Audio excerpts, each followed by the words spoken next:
For Hesse, the experiments other poets made with the word during the literary periods of Expressionism, Dadaism, and so on in the early 20th century lacked the devotion to sustained discipline seeking, the responsibility to create a harmonious form, to sincerely address the heart and soul of the poem recipient with a noble, truthful message, not a chaotic scream, an arbitrary, anarchic verbal whim posing as coming from a deep primal source.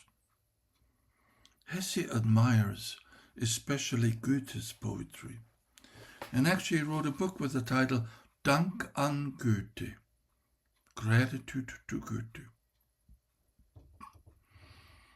But these classical perfect word sculptures also did need their romantic counterparts, full of incomplete, immeasurable desire, fragmented feelings, painful imperfections, melancholic darkness, the unfulfillable aching longing, finding the true way home to the soul, where the blue flower lives and shows as a symbolic sign and is an early mythic indicator for the anticipated hidden destination. Hesse writes, "The blue flower, goal of every poet's longing, is invisible and blossoms in every sincere and longing soul. It is at once longing and fulfillment.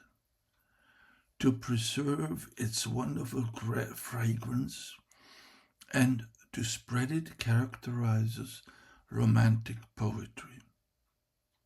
It is therefore never classical, always full of fragile forms, always searching on a quiet path, because the journey from the initial inspiration to the finished poem is long and dangerous. At the heart of the romantic confessions are a revenue for the voice of eternity, a listening to the rhythm of the inner life, and a familiarity with the hidden sources of the soul." End of quote of Hesse.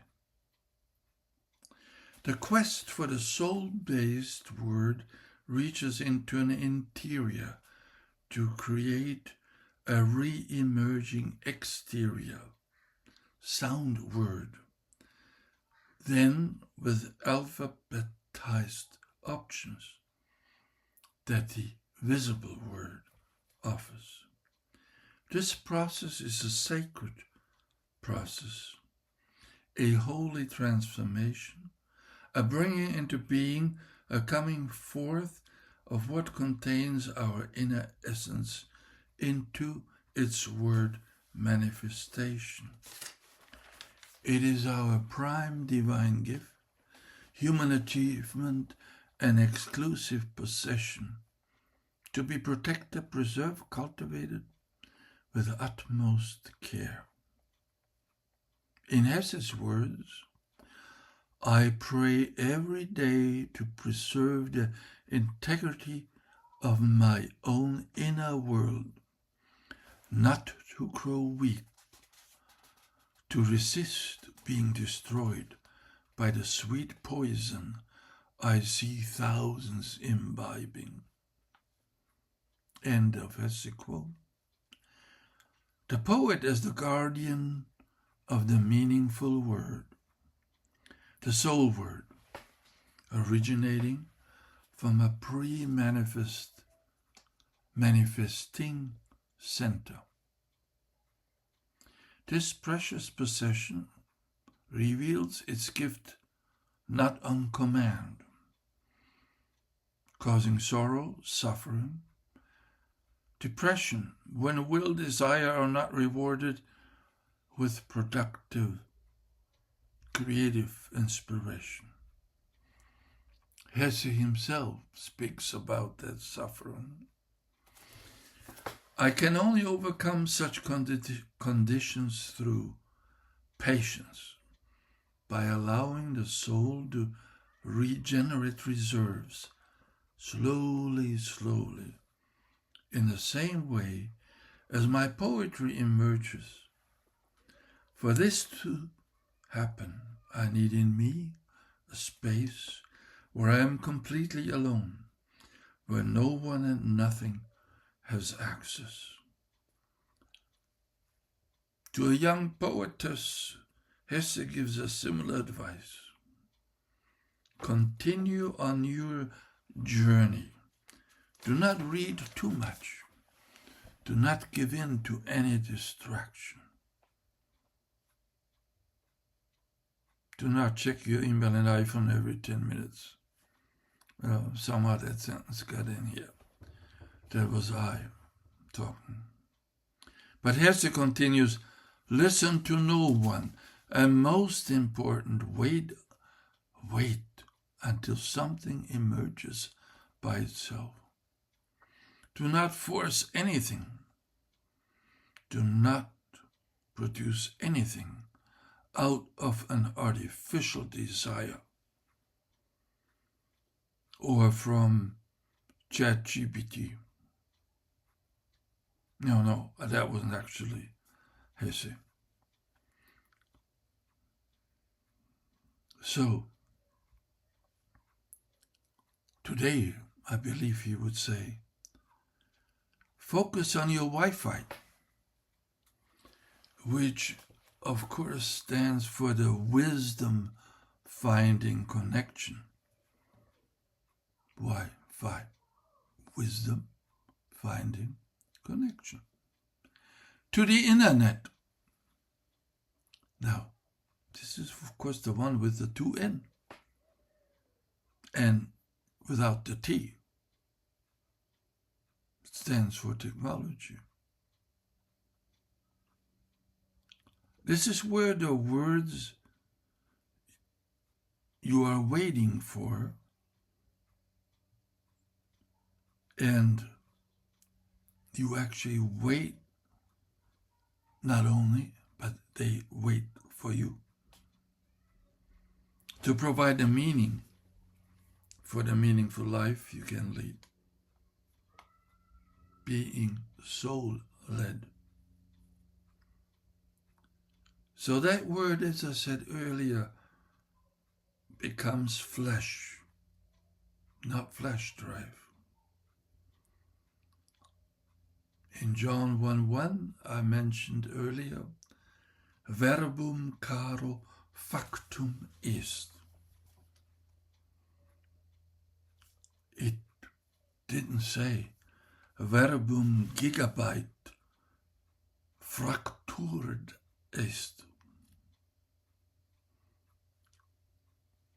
The living word as quest, as longing, as gift, as meaning-giving instrument is everyone's birthright, and everyone at any time can choose to give it presence.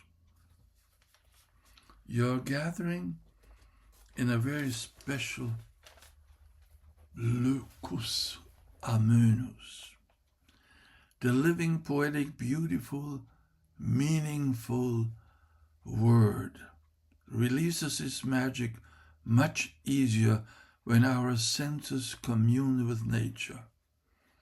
When we read in the book of nature, the Liber Naturae, as it was called in the Middle Ages. So I hope you're doing this during this conference. There exists in German an audio program where Hesse simply steps out from his study onto his veranda overlooking the lake and the valley and the mountains. And he just relates in words what he sees, hears, feels, and resonates with. In a similar prose piece,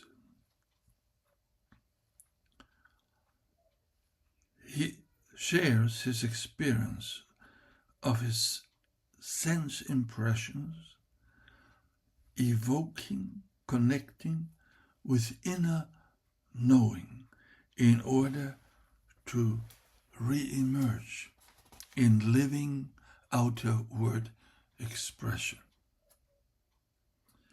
And as an example of that, I want to give you what he says about, but he actually doesn't talk about. He talks from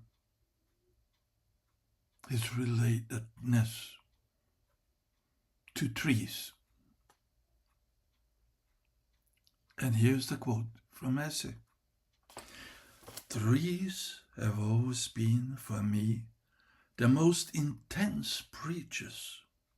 I revere them when they are alive in whole forests and groves, and I revere them even more when they stand alone. They are like solitary people. They are not like hermits who, because of some kind of weakness, left society, but are like the great lonesome people like Beethoven and Nietzsche. The world resounds through their roots, rest in eternity. But they do not lose themselves there. Instead, they thrive with all their strength in their life to achieve just one thing: to fulfill an inner law, to reach their full potential, to express their true self. Nothing is more sacred, more exemplary than a beautiful, strong tree. When a tree has been cut and it shows its naked, mortal wound to the sun, one can read from the exposed slice of the stump and the tree grave its whole history. In the annual rings and the irregular growth is written every struggle, every suffering, every illness, every good fortune, and growth with precision.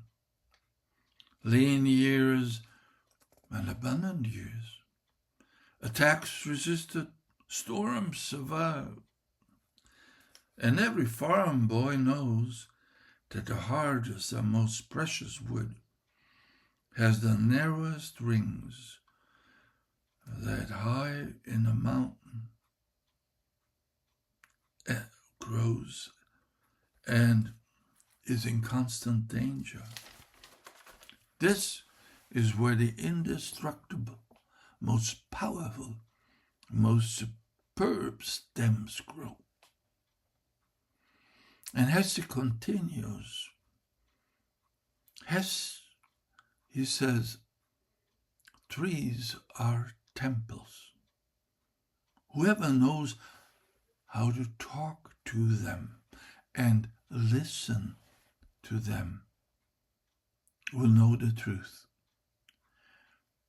They don't teach dogmas and recipes. They preach, unconcerned with the essential law of life.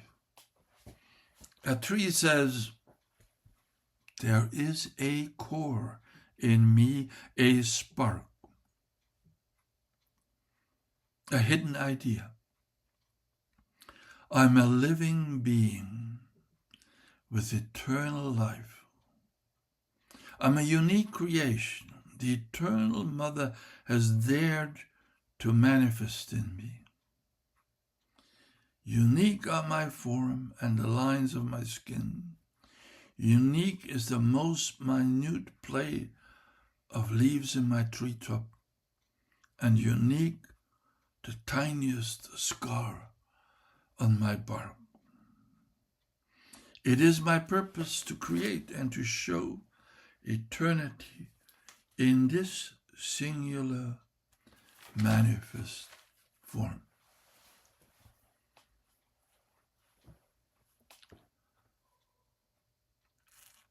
I will conclude now this particular part with the last poem Hesse wrote before he died in 1962. It is called The Creaking of a Broken Branch. This broken branch still stuck, spliced to its tree, maybe for years, creaking in the wind with a hoarse crackle, barren of every leaf, stripped of all bark. Still worn and torn, it keeps on clinging, squeezing out a dissonant noise. Rough and relentless, it stays clenched, full of fear, resisting the final break. It may throughout another summer, or even hang on for one more cold winter.